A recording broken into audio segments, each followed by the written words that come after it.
petit chat qui squatte dans la vidéo.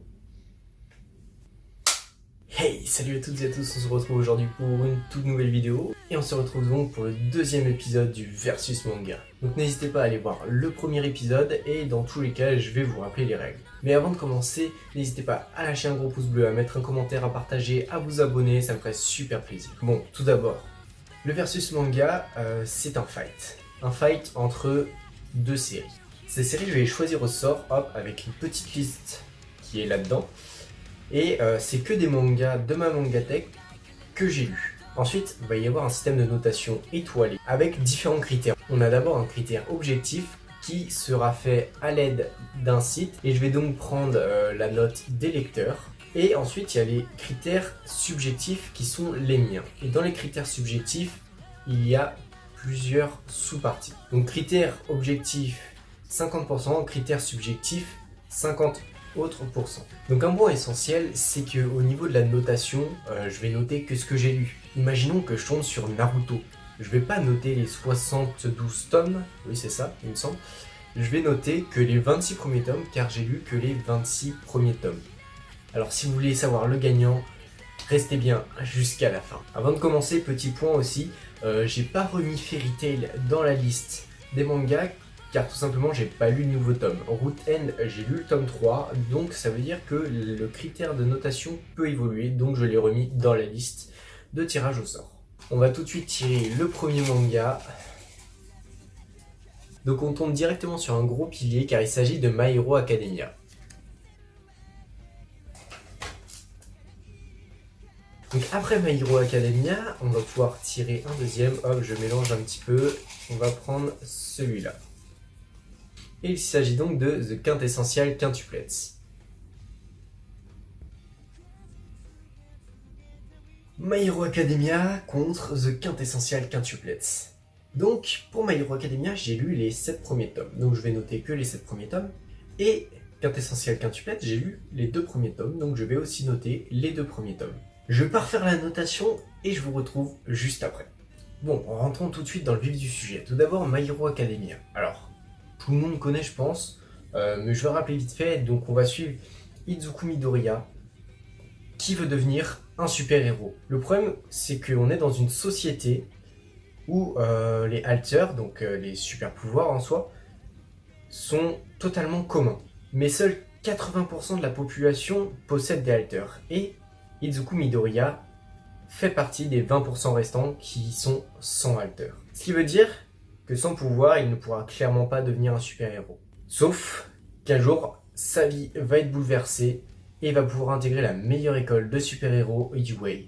On va donc suivre ses aventures afin qu'il puisse devenir un héros complet. De plus, le 28e tome vient tout juste de sortir en France. Pour The Quintessential Quintuplets, on va donc suivre un lycéen qui s'appelle Futaro, qui va donc se retrouver prof particulier de 5 filles quintuplets. Et à la toute première page du manga, on nous annonce que dans le futur, il se marie. Sauf qu'on ne sait pas à laquelle des sœurs il va se marier. Et actuellement en France, nous en sommes au 7e tome et le 8e va pas tarder à apparaître il me semble. Vu que lors du premier versus manga, la note des lecteurs que je récupère donc sur le site Notiljon, vous aurez le lien en description, a été clairement la note qui a départagé les deux mangas. Je vais garder donc la note objective pour la fin. On va sans plus tarder commencer par mes critères subjectifs. Et dans les critères subjectifs, le tout premier critère est le dessin. Donc le dessin, pour My Hero Academia, hop, une petite planche. Au niveau des scènes de combat, franchement, c'est vraiment bien réalisé. On sent vraiment toute la force des coups, les effets dévastateurs que cela peut avoir. C'est vraiment focalisé sur l'action. Ça nous donne une immersion immense dans l'histoire. Et le dessin s'améliore en gardant son style tout au fil des tomes, donc jusqu'au tome 7, là où j'en suis rendu actuellement. Pour cette raison, j'ai décidé d'attribuer à My Hero Academia la note de 5. Pour le dessin de The Quintessential Quintuplets, on a un dessin que je trouve vraiment assez bien détaillé. On voit vraiment les traits de caractère de chacun. J'adore les reflets que l'auteur peut mettre sur les cheveux. Même les situations burlesques sont dessinées d'une manière, c'est vraiment très appréciable à regarder. Et pour cette raison, j'ai aussi décidé d'y attribuer 5 sur 5. Mon deuxième critère subjectif est l'univers. L'univers du manga. On va donc commencer avec My Hero Academia. C'est tout d'abord un monde actuel, futuriste peut-être, mais pour moi on est plus dans la société actuelle où des super pouvoirs se sont donc déclarés. Et on va pas se mentir, mais ça apporte un côté à la société qui est vraiment génial. On aurait pu se dire oui, mais du coup les lois changent. Et ben dans le manga ils ont prévu, il y a des lois qui sont passées, comme quoi les halters faisaient partie du quotidien. Les lois permettent donc de réguler leur utilisation, ceci, cela. Ils sont vraiment mis en avant, que ça soit du côté des super vilains, des héros. Et pour ça, pour cet univers, j'ai décidé d'attribuer la note de 5. Par rapport à The Quintessential Quintuplets, l'univers, il est basique aussi. On est dans la société actuelle. Mais ce que j'ai vraiment aimé, en fait, c'est que c'est un univers certes simple, mais derrière, on nous met dans une situation où on a des quintuplés. Et les quintuplés, on va pas se mentir, bon les jumeaux, les triplés, ouais pourquoi pas, mais les quintuplés ça reste quand même plus rare. J'ai vraiment apprécié ce côté de l'univers, et pour ça, j'ai décidé d'y attribuer la note de 4 sur 5. Après le dessin et l'univers, dans les critères subjectifs, on a un dernier critère. Et il s'agit tout simplement de l'histoire en elle-même. L'histoire en elle-même de My Hero Academia, on va pas se mentir, c'est juste de la bombe. Franchement, y a un gros travail derrière et j'ai vraiment hâte de continuer ça. On est de plus en plus immergé dans l'histoire, dans ce monde. Et j'ai décidé encore une fois de lui mettre la note de 5 sur 5. Ce qui donne donc pour My Hero Academia une appréciation globale de 5 sur 5 tout simplement.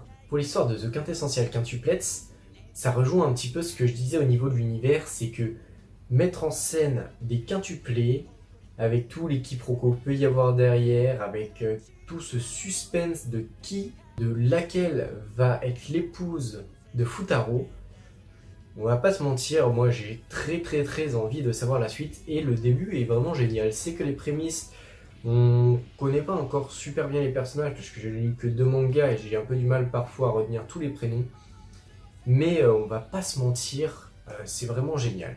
Et pour ça, j'ai décidé de lui mettre la note de 4,5 sur 5. On a donc en appréciation globale pour The Quintessential Quintuplets la note de 4,5 sur 5. Bon, je pense qu'il est l'heure de départager ces 2 mangas avec tout simplement la notation internet.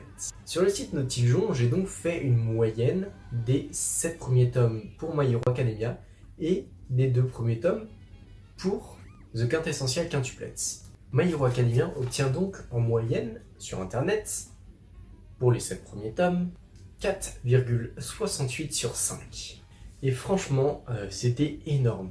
Quand je voyais des notes à plus de 4,5, 4,6, on est même monté à plus de 4,7 sur des moyennes pour My Hero Academia par tome. Donc oui, sur le site, si vous regardez, c'est des notes sur 10. Moi, j'ai juste retranscrit ça du coup en notes sur 5, tout simplement en divisant par 2 pour que ça soit cohérent avec mon échelle de notation que je donne.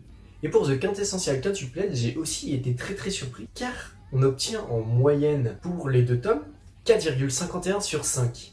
Alors même là, les notes étaient supérieures à 9 ou égales. Enfin bon, j'imagine que vous l'aurez deviné, le grand vainqueur avec une moyenne de 4,84 sur 5 est tout simplement My Hero Academia.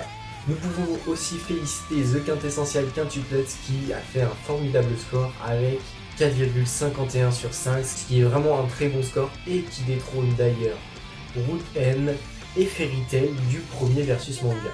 Et voilà, le deuxième grand gagnant, My Hero Academia. Et bien voilà, le deuxième versus manga va se clôturer. J'espère que ce concept vous plaît toujours autant. Moi, j'ai vraiment pris encore une fois du plaisir à le faire, à regarder un peu les notes qu'il pouvait y avoir et tout, à me replonger dans ces histoires pour essayer de donner moi mes critères. J'ai donc hâte de tourner le versus manga 3. Franchement, ça me ferait vraiment kiffer de trouver sur un One Piece Naruto. Ça serait vraiment quelque chose de kiffant. Dites-moi en commentaire quelle note vous auriez mis pour ces mangas. Je vous lirai, je vous répondrai. Sur ce, salut à tous, c'était Team Manga.